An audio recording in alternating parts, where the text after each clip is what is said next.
Greetings, all you samurai out there in the land of Wano. Nope, sorry, wrong series. This is Samurai 8, Chapter 10, titled Target Captured. And we really start to ramp up into the action as Atta has landed on the moon with a huge boom. Meanwhile, Hachimaru is feeling like a right bastard for having lied to Anne, not telling her what his actual lineage is. And it's mostly just because the little kid wanted to impress her or something. He didn't want to seem less than in her eyes, which is a typical thing for little children. I know a lot of people are railing against the immature nature of Hachimaru, but unfortunately, that's how kids are. Very immature. This is a coming of age story. And unfortunately, in today's society, we've seen so much of that kind of thing that, some people are just tired to death of immature children who are just boisterous and liars. But honestly, Hachimaru is probably one of the most realistic depictions of just a straight up child. He lies, he's a little bit mischievous, he doesn't know how to listen. Like, if you've spent any time around certain types of children, you know this all too well. And they completely do not notice the destruction on the moon, as Ada, for some reason, because let's not fly around it, he cuts his way straight through the goddamn moon. Like, why? Were you just trying to flex, bro? But then he comes upon the samurai guards of the entire planet, and it's in a place that's on top of this holder called Kuraraten. And they ask him to identify himself. They ask, what did you do with Mun? You're in danger of violating the laws of the Galaxy Ball Federation of Planets. Like, I feel like there's a lot more going on here than we actually know. But the protectors of the planet, come out to be like, yo, step the fuck off. And one of the samurais like, I'll go out and kick his ass. But, Princess Sa's just like, okay, this person is obviously no ordinary samurai, because she didn't miss the fact that he blew a hole through the friggin' moon. So, Mugen goes out in order to confront him.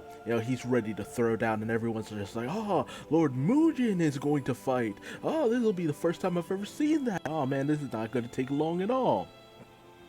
So he summons his holder ability called the Garuda, which is, this, mythical Japanese kind of bird creature.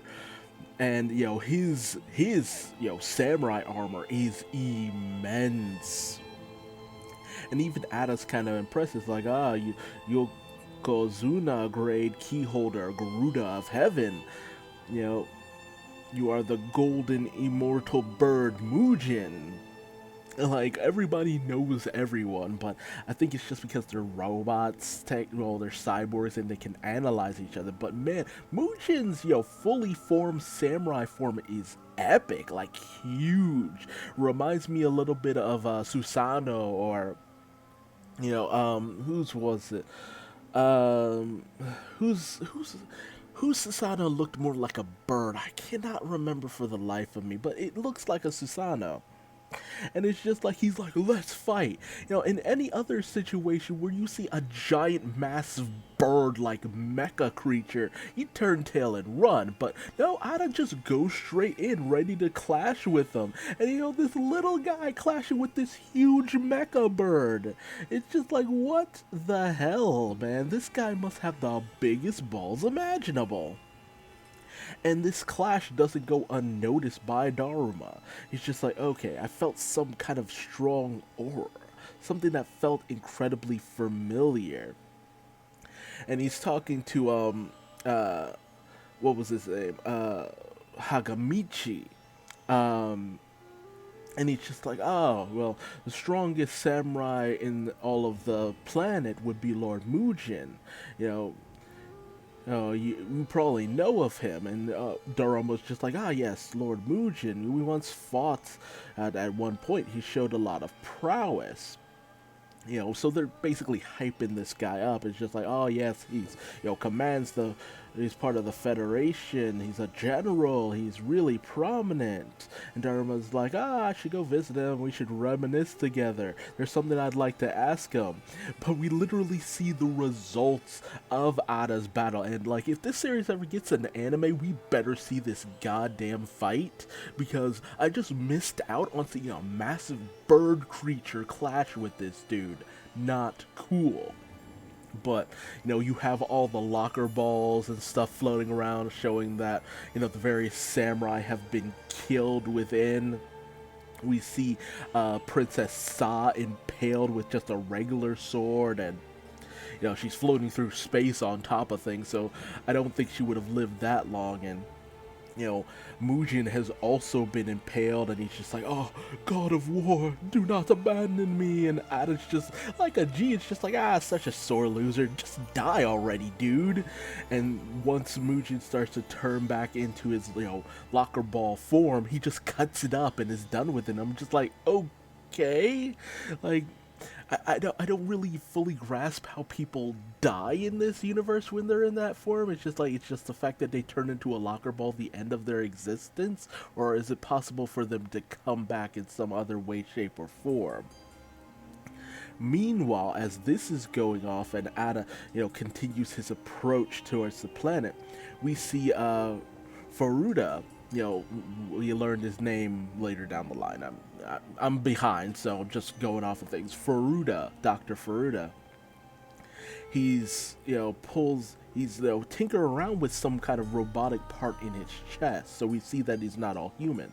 And he also has a location beacon to display where Hachimaru currently is. So he's glad the tracker is still working, and he goes racing off to find Hachimaru. Meanwhile, Ada manages to land on the planet and sends out this kind of location signal and manages to find, as he calls it, Hachikaku's location. So we have Ada and Furuta both homing in on Hachimaru's location as Hachimaru arrives back to Hagamichi and Daruma.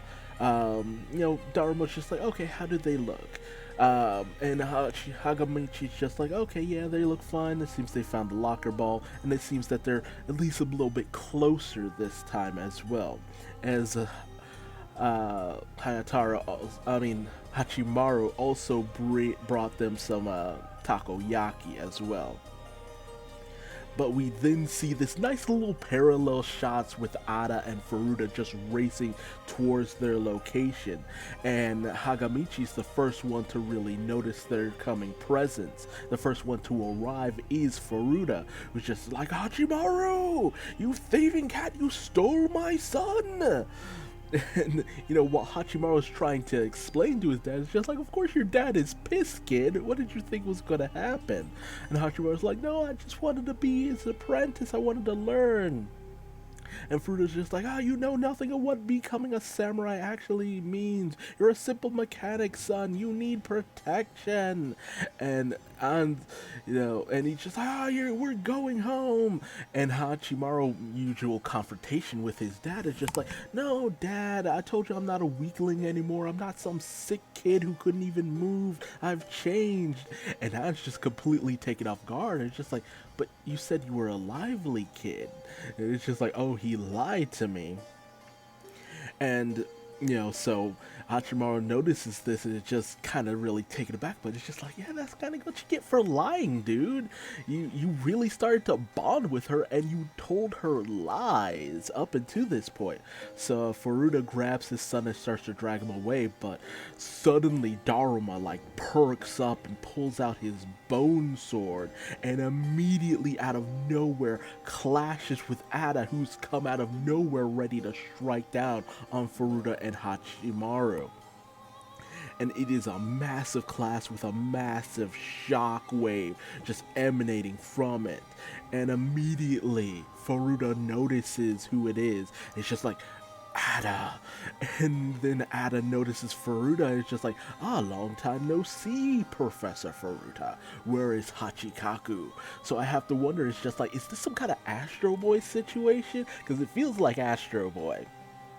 Like the doctor, professor, and his robotic son, who he always kept inside, and this man who is, it feels like an Astro Boy story right here, but the action is actually starting to really ramp up. It's starting to really get interesting now. I still don't completely understand everything and anything that goes on in this series, but I still feel like I'm enjoying things from here on out a little bit more going forward, and I hope we can keep up this momentum as we go forward.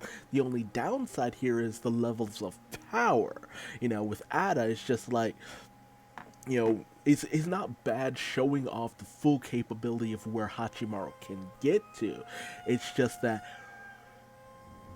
it has to be some effort of Furuta or Daruma that really kind of, takes out this being. Not to mention the fact that this is only just a portion of Ada's power. So, you gain people's interest by making it so that they wonder just how much more powerful can Ada get, can Hachimaru get, can Daruma get, because they make it seem like he's in a more weakened form, but it's really looking pretty good. I'm interested to see where we go from here on out. A few chapters are already out already. I'm just super behind, but I'm enjoying this series, and if you're coming back to this after reading the others, tell me what you thought from here on out. Where did you think things would go from this point forward? And, what did you think of Ada's power? Was it successfully hyped up for you? Or do you feel that, you didn't know enough about this world to actually feel anything for the power that Ada wields? Because we've already gone through Naruto. It's just like, people just landing on the moon and slicing through it. We've already seen that kind of stuff. It's no biggie. So really, tell me your thoughts in the comment section below. Leave me a like if you liked this video. Leave me a dislike if you didn't. Subscribe and hit the bell icon if you want to continue seeing more Samurai 8 chapter reviews. And if you want to find me on social media, just Google Duuz-Diz-Din. I'm everywhere for better or for worse. Mostly for worse. And until the next time, just remember, lying never got you anywhere, and running away just makes situations worse. Until next time, I'm Duuz-Diz-Din, and I think it's time for bed. Bye-bye.